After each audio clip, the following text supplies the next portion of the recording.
வார்த்தை கேட்டுக்கொண்டிருக்க தேவனுடைய பிள்ளைகள், தேவதூதன் என்னெல்லாம் செய்வார் என்று சொல்லி பார்த்து வருகிறோம். இந்த நாளில் அப்போஸ்தலர் 12ஆம் அதிகாரம் 23ஆம் வசனம், தேவ பிள்ளைகளே, 23, 21, 22 வாசிக்கிறோம். தேவ பிள்ளைகளே, அங்கே ஏரோது ராஜா தன் ராஜா அரண்மனையில் உட்கார்ந்து அவன் பிரசங்கம் பண்ணுகிறான். தேவ பிள்ளைகளே, என்ன பண்ணுகிறான்? பிரசங்கம் பண்ணுகிறான். இந்த பிரசங்கத்துக்கு தேவனுக்கு மகிமை செலுத்தாதனால தேவதூதனை அவனை அடித்தார், ஏரோதாவை அடித்தார் அடி சொல்லும். அவன் புழுத்து செத்தான். தேவ பிள்ளைகளே, வேதம் வாசிக்கிற பெருசு இல்ல, தேவனுக்கு மகிமை செலுத்தணும். போதிக்கிறது பெருசு இல்ல, தேவனுக்கு மகிமை செலுத்தணும். தேவ பிள்ளை, அவன் ராஜா, பெரிய பிள்ளைங்க தேவ பிள்ளை நிறைய பேர் பைபிளை பத்தி பேசிடுவாங்க, வசனத்தை பேசிடுவாங்க. ஆனா நீ தேவனுக்கு மகிமை செலுத்தாவிட்டா, சில அதிகாரி பேசுவான், சில தலைவர்கள் பேசுவாங்க பைபிளை பொறுத்து, நீ தேவனுக்கு மகிமை செலுத்தாவிட்டா தேவன் அடிப்பா. நீ ராஜாவா இருக்கலாம், மந்திரியா இருக்கலாம், அதிகாரியாக இருக்கலாம், எந்த கொம்பனா இருக்கலாம், பணக்காரனா இருக்கலாம், பிச்சைக்காரனா இருக்கலாம்.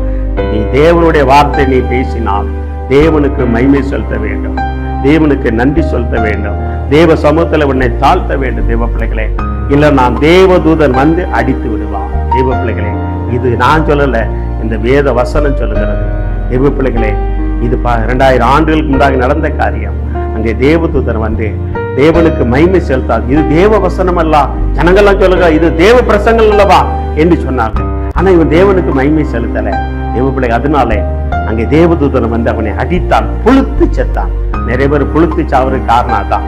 புழு வச்சு சாப்பாங்க, காலில் சிலர் சுகர் வந்து காலை வெட்டப்பட்டு புழுத்து சாப்பாங்க. அதெல்லாம் தேவனுக்கு மகிமை செலுத்தாதவர்கள். தேவ பிள்ளைகளை, கடவுளை மதிக்காதவர்கள், அவருடைய வார்த்தைக்கு கீழ்ப்படியாதவர்கள். தேவ பிள்ளைகளே, அதனால பெரிய பிரசங்கம் பண்ணுவாங்க. தேவ பிள்ளைகளே, நீ எந்த சட்டத்தை பேசி என்ன காரியங்களை, ஆனா கடவுளுக்கு தேவன் இந்த உலகத்துல சட்டங்களை ஏற்படுத்துறவர் தேவன் தான். அதுக்கு நீ பயப்படணும். தேவ பிள்ளைகளை, அவர் கட்டளைக்கு பயப்படணும், அது பயந்து நடுங்கணும். தேவ பிள்ளைகளை, மோசை எப்படி பயந்து நடுங்குகிறார், ஆண்டவரே என்று சொல்லி நடுங்குகிறார். தேவ பிள்ளைகளை, ஜனங்கள் பயப்படும், அவருக்கு பயப்பட்ட ஜனங்கள். நீ பயம் இல்லாமல் அவர்களுக்கு மகிமை செலுத்தாதபடி ஒன்னு பெரிய நீ ராஜாவா இருக்கலாம். இந்த உலகத்துல ராஜா, இந்த உலகத்துல ஆட்சி 20 வருஷம், 10 வருஷம், 30 வருஷம், அவ்வளவுதான். ஆனா அவருடைய ராஜ்யம் என்னைக்கு இருக்கா, அவருக்கு மகிமை செலுத்தணும். தேவ பிள்ளைகள், இந்த மகிமை செலுத்தாதபடி இந்த வேத வசனங்களை வாசிக்காத, கட்டளை நீ என்ன பண்ணாத, வாசித்தா. தேவ பிள்ளைக்கு இந்த உலகத்துல சட்டம் கொடுக்கப்பட்டிருக்க, அந்த சட்டத்தை நீ வாசிக்காத, அந்த சட்டத்துக்கு மதிக்காம நீ வாசித்தனா தேவ பிள்ளைக்கு தேவதூதன் உன்னை அடிப்பா, புழுத்து சாவாய். தேவ பிள்ளைகளே, இந்த ஏரோது ராஜாவை தேவதூதன் அடித்தா. தேவனுக்கு மகிமை செலுத்து, தேவனுக்கு நன்றி செலுத்தல. தேவன் என்னை ராஜாவாக்கி இருக்கிறார், அதிகாரியா வைத்திருக்கிறாரே என்று சொல்லி கடவுளுக்கு நன்றி சொல்லல. அதனால தேவதூதன் வந்து என்ன பண்ணினார், அடித்தார் என்று சொல்லப்படுகிறது. தேவ பிரசன்னம் தேவனுக்கு வருதுமா, தேவனுடைய பிள்ளைகளுக்கு வருதுமா. எந்த ராஜா எந்த கொம்பை எழுப்பினாலும் தேவதூதன் அடிப்பார், அவன் புழுத்து சாவார். தேவனுக்கு நன்றி சொல்லு, தேவனுக்கு மகிமை செலுத்து. ஆண்டவர் உன்னை கொண்டு செஞ்ச காரியங்களுக்காக நன்றி சொல்லு. தேவனுக்கு நீ சமத்துல தாழ்த்து. தேவ பிள்ளைகளே, இந்த ஏறுவது தாழ்த்தல, அதனால தேவதூதன் வந்து அடித்து விட்டா. இன்னைக்கு நிறைய பேருக்கு நிறைய அடிபொழுது காரணம் வந்து இதுதான். தேவ பிள்ளைகள், எல்லாம் இது நான் உண்டாக்குனது எல்லாம். என் ராஜா என்ன மிஞ்சி யாரும் ஒண்ணு செய்ய முடியாது, இதெல்லாம் நடக்காது, அவர் சமூகத்துல எல்லாம் நடக்காது. தேவ பிள்ளைகளை, லஞ்சம் கிஞ்ச இதெல்லாம் நடக்காது. தேவ பிள்ளைகளே, தேவனுடைய வார்த்தை நீ சொல்லுவாங்க, நான் தேவனுக்கு நன்றி சொல்லு. தேவ சமூகத்துல உன்னை தாழ்த்து, அவருடைய நாமத்தை மேன்மைப்படுத்து.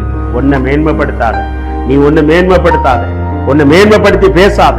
தேவ பிள்ளைகளே, இது தேவனுடைய சத்தமல்லா என்று சொல்லி ஜனங்கள் சொல்லும் போது அவன் தேவனுக்கு மகிமைப்படுத்தி இருக்கணும், தேவனுக்கு நன்றி சொல்லிட்டு இருக்கணும்.